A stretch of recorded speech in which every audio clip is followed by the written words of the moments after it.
collection of essays you might want to see on the What'd you say? It's a collection of essays on the Sipurim. Oh, yeah? Some good stuff. Do you read the language well enough to do stuff like that? Slowly. Yeah, yeah. It's a good collection. I came out a few years ago. So there's new commentaries on the tales by various people. Yeah, I have one in that chapter in there. So nice that there were so many students. Yes, including me. There you go. It's a nice title, Achayim Kigagua. Yeah.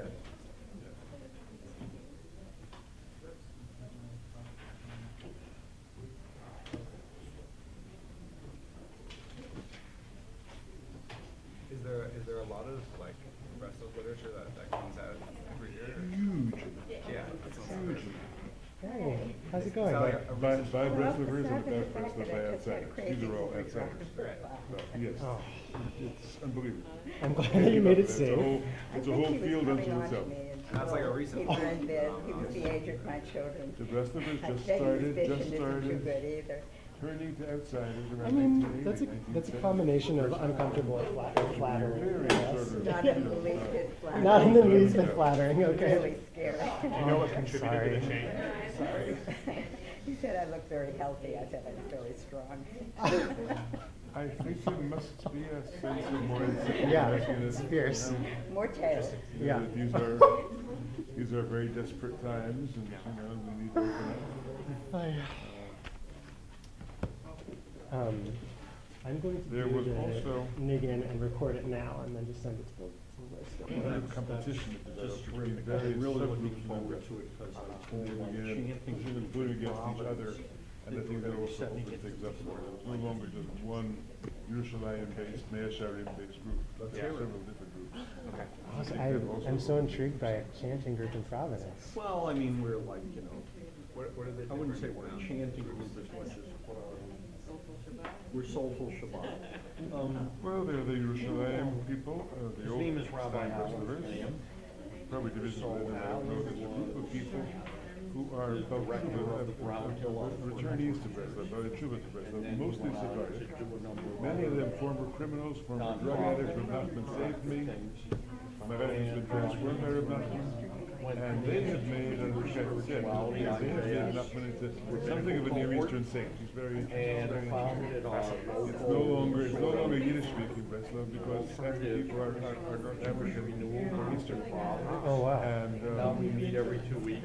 Wow. and that's a lot of faith in the power of the tzaddik. Very, very strong. Various parts of the service. And then there's this group around the Odessa Every week. the other That's people, not phenomenal. Nachman people, but That's Nachman phenomenal. all over the It place is phenomenal. and interrupt traffic and dance in the streets and things like that. They're descended from a man who found We have some the early shuffle 20th century trainees. piece of paper I that did said the from heaven that he IJS found, lake, which said if you say not Nachman, Right, yeah. and people That's were attracted to that. It's a whole different group of people in Yerushalayim can't stand it. in all those pocket, like the small pocket Breslov books, in the back of that. Many of those are there, yes. Yeah. Many of those people are new to Breslov and new to religious Judaism altogether. You come back from your Awesome. India, you wake up from a drug-induced Yeah, I mean, I would love trance, to you go know, somewhere else also. I don't know it at all. It's like that. And then, No. then there's a fellow Remarkably, named Berla. for an hour Very away, controversial. He was originally in Brooklyn and now he's in Israel. the source Against, team he's got a whole community, community. we've got Ryan It's Mayer, called Yavneel, which is all as a Breslov. cantor at one Instead of of our a synagogues particular in kind the of North Breslov. Shore. But this guy was down on him and had some allegations of sexual misdeeds and so on. A lot of things. And so that's also added to the You know, it's just a really neat community. we should get started. That's great. You good? Yeah. So on request, I'm going to do the Berdichever Niggin that we started the class with, and also by request record it to send out, if that is appetizing to you. Okay. So I'll just start it, and you guys can join in whenever. Is this video geschäft set up, you know? Yeah, Batia just did it. Good, okay. Okay, so just join in when you sort of get a sense of where it's going.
We have two stories tonight, a short one and a long one. I'm going to lead the discussion of the short one. Jordan, who is much better than I am at keeping track of the cripple, is going to begin us off in the discussion. We'll join in together in both, I'm sure, but will lead us off in the discussion of the long one. So first, let's turn to the humble king, Naaseh b'melech Hanav.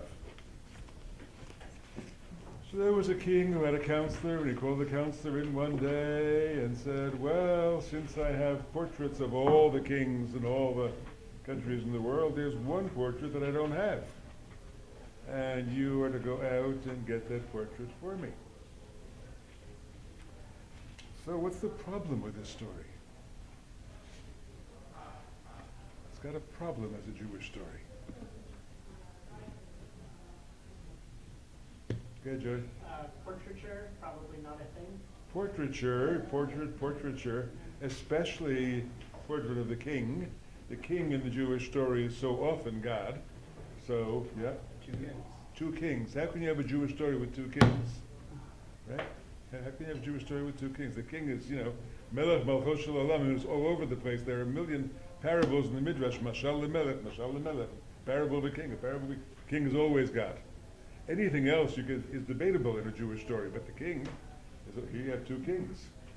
So that's the essential problematic of the story. What's going on here? We've got the king who sends him on his way, and then of course, where does he go when the king sends him on his way? He takes some money with him, you remember, because you're going to need money. We had money last time already. Takes some money with him. Where does he go? He goes to that place at the center. Remember, there's a city that contains within it all the cities of the world, and in that city there's a street that contains all the streets of the cities of the world, and the house that contains all the houses of all the streets of all the cities of the world, and there's a man there, and he laughs at the whole world. And our wise man, our counselor, whatever we call him, and you see that figure is familiar already from the Lost Princess story, the Mishnah Lamelech, yes, the assistant of the king, the servant of the king, this the messenger of the king. That's going to be a familiar figure throughout the stories. That messenger, he asks him, well, about that kingdom he's going to, that place where he has to go to get the portrait, where the king doesn't have the portrait, and he begins to put on a little play. Put on a little play. What's the play about? What does he show him? Well, the injustices and lies. Lies. He says that's the place of lies. Yeah. He puts on the word the Yiddish word is katovis. He puts on a katovis. Katovis is a very strange Yiddish word. I once heard a lecture on the etymology of the word. Nobody knows where it comes from. And the katovis is a sort of a mockery, a sort of parody. So this person at the center puts on a little parody, a little play about that place, and from that he understands something. But the king told him on his way that this was a dangerous journey. Why was it a dangerous journey? What's the danger? Remember? What about this kingdom he has to go to? Defended by a cannon. Defended by a cannon. The kingdom is surrounded by the sea. So it's an island kingdom. And there's only one narrow path, and there's to get there, and the one narrow channel in the sea, I guess, and there's a cannon. Right? There's a kanonen. They shoot with kanonen. And if you get through the sea, what's after the sea? Ein größer Zump, a big swamp, which surrounds the whole kingdom. And there too, there's only one path through the swamp, and they have cannons there too. So be very careful. How he gets through there, we're not told. It just says after he goes to the center of the world, he goes to the kingdom, doesn't say anything about getting stuck in the swamp, getting shot at on the sea, he gets there. He gets there. I'm reminded of Rabbi Nachman's journey to the land of Israel. I'm not saying that's the secret of the story at all, but I'm saying I'm reminded of it because he too had a dangerous journey, and there were ships with cannons that were shooting, and so he probably remembered this when he told the story. And he was mistaken for a French spy by Turkish soldiers and was arrested and was captured by pirates, and all kinds of terrible things happened. And he eventually got there. So the wise man, or the king's servant gets there. And what does he do when he gets there? What happens to him? He trades. He goes to the market. Yeah. Tries to buy something. I'll take an apple, thank you. And gets cheated. And goes to the cop, calls the cop over. The cop lies. Cop takes him before a magistrate. The magistrate lies. Magistrate takes him before a higher judge. Higher judge lies. Supreme Court judge. They all lie until he's brought before the Senate. He uses the word Senate, and they're all liars. It turns out. You can't imagine when he might have written this story, but the people in the Senate are all liars. And somebody retell the story from there. What happens when he discovers that in the Senate they're all liars? He goes to the king. He says, "I demand to see the king. I've got a right before I'm locked up for these crimes I'm now being accused of. I have a right to see the king." So he goes before the king. What does he see when he goes before the king? He tells the king about all the lies. No, before that, what does he see when he goes to the king? There's a curtain. Sees a curtain. All he sees is a curtain. And the king dwells behind the curtain. And nobody's allowed to see the king. Nobody's ever seen the king, it turns out, because the king lives behind that curtain. So all you can do talking to the king is talk to the curtain. And he then begins to tell the king what a great king he is. And I'm retelling the story as I've retold it many times, and I might have slipped in something, but you'll forgive me. He says to the king, "Now you might think, your majesty, since this is the kingdom of lies, since everybody in your kingdom is a liar, and the higher you go, the worse the lies are, you might think you're the biggest liar of them all, because who's the king of the kingdom of lies if not the biggest liar?"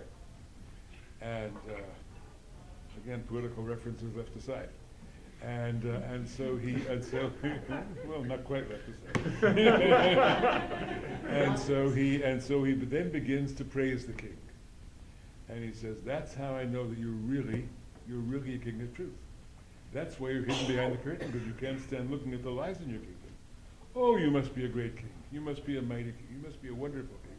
You must be a righteous king. You must be a terrific king. And he begins piling the praises up. The king, being truly humble, behind the curtain, starts to feel diminished by all these praises. He builds the praises up higher and higher, and the king is feeling lower and lower. And the king is getting smaller and smaller in his own sight. Until finally, seemingly at the last minute, when the king would turn into nothing, because he's so small, the king throws the curtain aside and says, "Who is this who tells me all the lies of my kingdom?" And what happens? He sees him and takes his portrait back home to his king. Well, I always wonder how the story was written before cameras.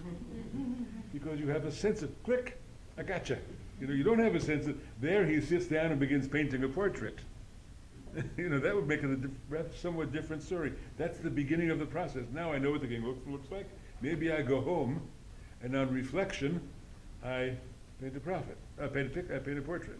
But he seems to get it right there, sees the portrait, takes it home to his king, end of story. The only thing is that it says before that the king becomes nothing at all, so the portrait could be blank, and therefore could be done in a flash. Well, one of the questions you ask is, what does he see when that curtain is pulled aside? You could say he sees nothing, but I would say that nothing has to have a capital N. Okay, he sees the nothing. Right? How do you make a portrait of that? How do you make a portrait of that in Jewish? Ki lo reitem kol tmuna, you have not seen any image and so on of the nothing, of ayin. How do you know? But that's one way of reading it. What else might you say he sees? What do you think he sees when he pulls the curtain back? That there's no king there. That there's no king there. Oh. Heretical reading of Nachman. There's no king there. And then what does he take back to his king? Portrait. Nothing. A portrait of nothing, a small end. Peter. Garnished but garnished. I don't think that would fulfill his mission. I don't think that first king would be satisfied with. He said, I didn't see anything, but you're supposed to get the portrait of the king. If it's somebody who's the great nothing, I mean, we could talk about that, but if it's really nothing, then I don't know that would make the first king happy. He could have, like, the king behind the curtain could have put a mirror up because he was like, he wanted to see who was doing this. And so, I don't know, he could have seen himself somehow. He could have seen himself. Tell me how that would, then why would he have a, why would he? I was just reading the last lines again, and the king couldn't restrain himself. Who is it who knows and understands all this? And so, to answer his, like, the king asks that guy, who is it and knows and understands all this? And then he could have been like, here's mirror. And I'm like, that's the answer to the question is, you're the one who sees and knows all this. I'm sorry, which one sees a mirror? The king sees a mirror, or the seeker sees a mirror? But then, how would that mirror help him in bringing back a portrait of the king? Then I think maybe he wouldn't have even cared what he saw because he just wanted so badly to fulfill his mission to the other king that he would have just drawn whatever he saw. Maybe he saw some face and didn't even realize it. Well, let's stay there for another minute with Genevieve's mirror. Anybody else wanna comment on Genevieve's mirror? Like Occam's razor, we'll call it Genevieve's mirror.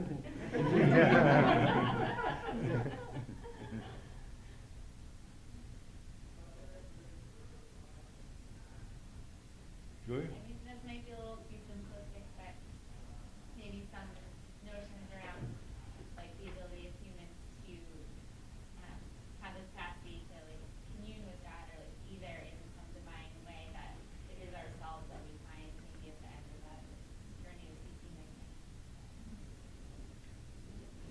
So you remember the Delphic maxim. Delphic maxim, know yourself. Yes, that was what the Sphinx at Delphi told people, know yourself. So knowledge, seeking God and seeking self-knowledge, are they the same thing? Are they different? Being a seeker, what do you see? What is the seeker seeking? Is the seeker seeking knowledge of God? Is the seeker seeking to understand himself? Where is the line drawn between those?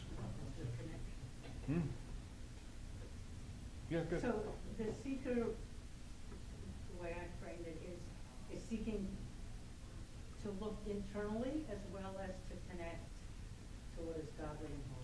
As well as. And so it's an interaction, interactional of in and out. My late teacher, Professor Alexander Altman, wrote a famous article, famous in very narrow circles, on the Delphic maxim in Jewish and Islamic sources, where he talks about how self-knowledge, that Greek tradition of self-knowledge, is commingled with the quest for God, and the journey to God and the journey to the self. Since the self, after all, is the image of God. You are the image of God. Let's throw that into Genevieve's mirror conversation. The person is the image of God. So if he's shown a mirror, is he shown the divine image, and does that help? But then what do they need to go on the journey for? If he's going to get a mirror in the end, couldn't he get a mirror at the beginning and save himself an awful lot of trouble? Why not? I mean, I am. I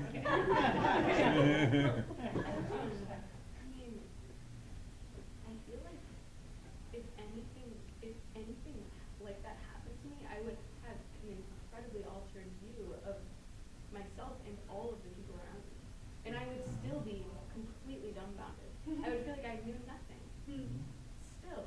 Not that I figured anything out, but that I would be like so, everything would be transformed to so much preciousness that I don't know how to continue to live actually. It would be overwhelming. Wouldn't it? And what would have done that to you? The fact that you were shown that mirror? Or the fact that you went on that journey? In other words, couldn't you have been shown the mirror at the beginning? Couldn't the king have given him a mirror at the very beginning, if it was going to be a mirror? Couldn't the wise man at the center of the world have just given him a mirror? What do you have to go schlep through the kingdom and get accused of all kinds of crimes for, and so on, and go through that whole thing, if in the end you're going to get a mirror? I'm not saying it's wrong. I'm trying to push us. Yes, Josh. I like Genevieve's approach, and how you said, seeing how seekers are we looking for God, or looking at ourselves. Where's the line? If a mirror reflects back your own image, may not be. It's not the. May not be the wise man who sees himself in the story, but it reads very much like Wizard of Oz-y, kind of, right? Pay no attention to the man behind the curtain and all that. And once that illusion is revealed to be an illusion, and you see the man behind the curtain, it's not you, it's not a reflection of you, but it's something that's far more relatable to yourself, because it's a fellow, you're looking into the eyes of another person, not some big, intimidating, awe-inspiring. You're looking into the eyes of another person in the mirror? Yeah, but it's not, you're not. But it's not another person. You're not looking into your eyes, you're looking into, Why? And if you get shown a mirror, aren't you looking into your own eyes? It's like you're seeing the face of a fellow creation, not necessarily yourself, right? And we don't have to find. We could find God in the big, grand, awe-inspiring illusion, or we could see it in something far more relatable. You remember the kid in the mirror when you were 6 years old, looking at that kid and seeing if he would do what you would do? Yes. So the question of why couldn't he just look in the mirror at the beginning of the story, and what's the difference between looking in the mirror at the beginning and looking in the mirror at the end? Maybe it's about all of the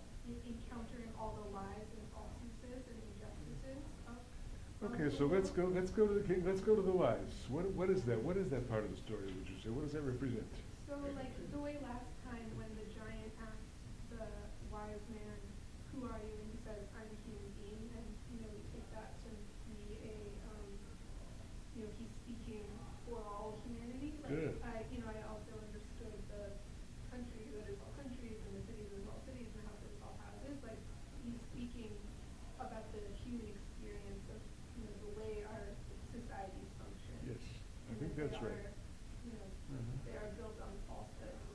And so I thought maybe it's the experience, the true experience of those falsehoods that allows him to see more deeply on the other side of that. I think that's very nice. He has to go through the kingdom of lies. This world is called by the Zohar Alma de Shikra, the world of lies, the world of illusion. So he has to go through the world of lies. He has to live out this whole journey, uncovering more and more lies, understanding deeper and deeper levels of untruth in the world. The higher and higher courts he goes to, I think, are deeper and deeper levels of untruth. He unpacks lie after lie after lie until he finally gets to that point of confrontation. But he couldn't have gotten there unless he'd gone through the kingdom of lies. Yes. So I sort of saw the lies as the garments of the divine, and he has to go behind them to, in effect, ultimately it is the face that's revealed, the face of God that we can't see in ordinary life, that even Moses couldn't see suddenly by stripping away the garment. Garment, it's a very nice metaphor. Levushei HaMelech, the garments of the king, is very much talked about in the literature he read. And seeing the king beyond the garments of the king is interesting, I think, yes. There is something, I don't want to say the king is naked when he strips when he pulls the curtain away, but somehow he sees the king as he really is, that's the point. Well, he sees the king as humble and small, Right, yes. rather than as His puffed grand royal garments have been stripped away, as it were. up. Yeah. Yeah. I'm having trouble reconciling the fact that he was a great king, he was humble, he was wise, and yet he presided over this really crappy kingdom. Yes. And what kind of a king is that? That's right. Remember, the king at the beginning says there's one king who's very powerful, but he's also known to be humble, and that's why nobody has his picture. Yeah, I think that's But a he's question. also, he doesn't seem to be really, in a literal sense, a really good leader if his kingdom is so out of control.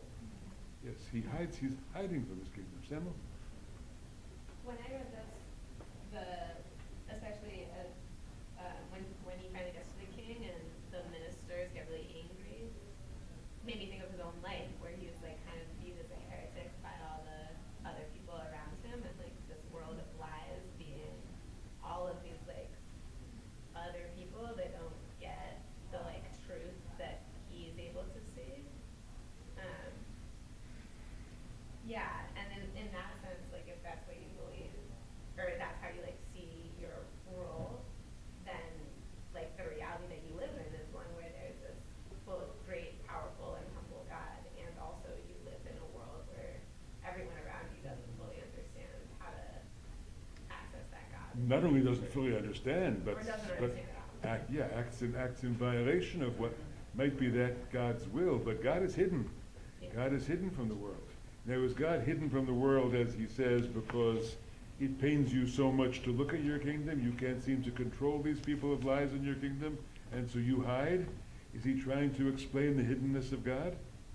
Is he trying to explain why we don't see God? Because God has given up on people. God has hidden God's self away from people, so as not to have to deal with their lies, so as not to have to deal with the vanity of this world. Yes? I think it's wonderful to hear all this remarkable interpretation of Reb Nachman's writings, but I keep on thinking about what did Reb Nachman really want us to do with his writings. I'm wondering whether or not he would be pleased with our interpretive headbanging of the multi-layerisms, or whether he would say, I really didn't mean to be that obtuse. It should be a lot more obvious to you than what it is, and you shouldn't be having that much trouble with what I'm trying to say. He might call us stupid like he called his disciples stupid every now and then.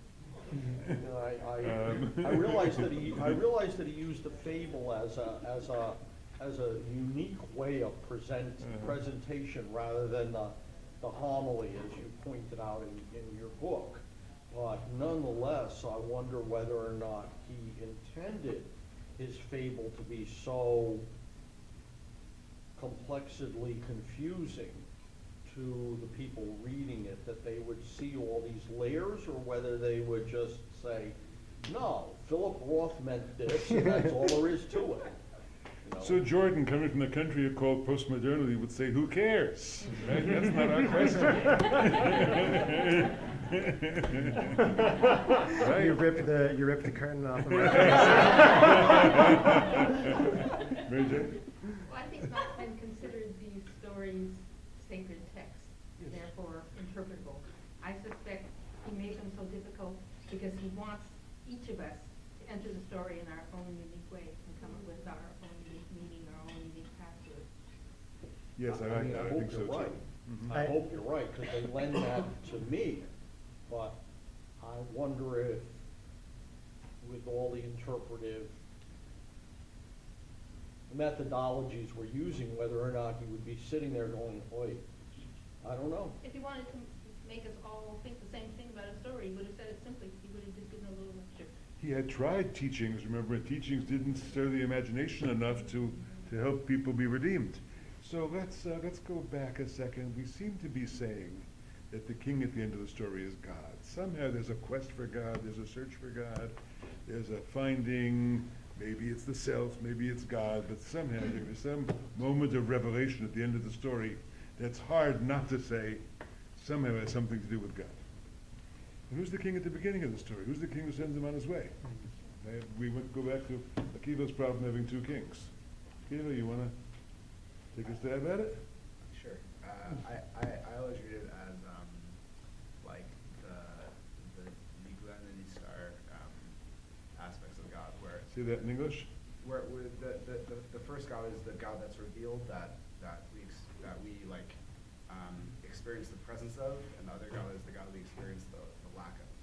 And so the first God, The hidden God and the revealed God. Yeah. The revealed God in the beginning and the hidden God. yeah. Uh-huh. So the revealed God. Are they two different gods? Are we It's- in a dualistic religion here? I think it's two aspects of the same God, and the revealed God instills in us a mission to seek out the God the hidden God, and it's this kind of like back and forth, and the story is always going like in and out, and then like he starts with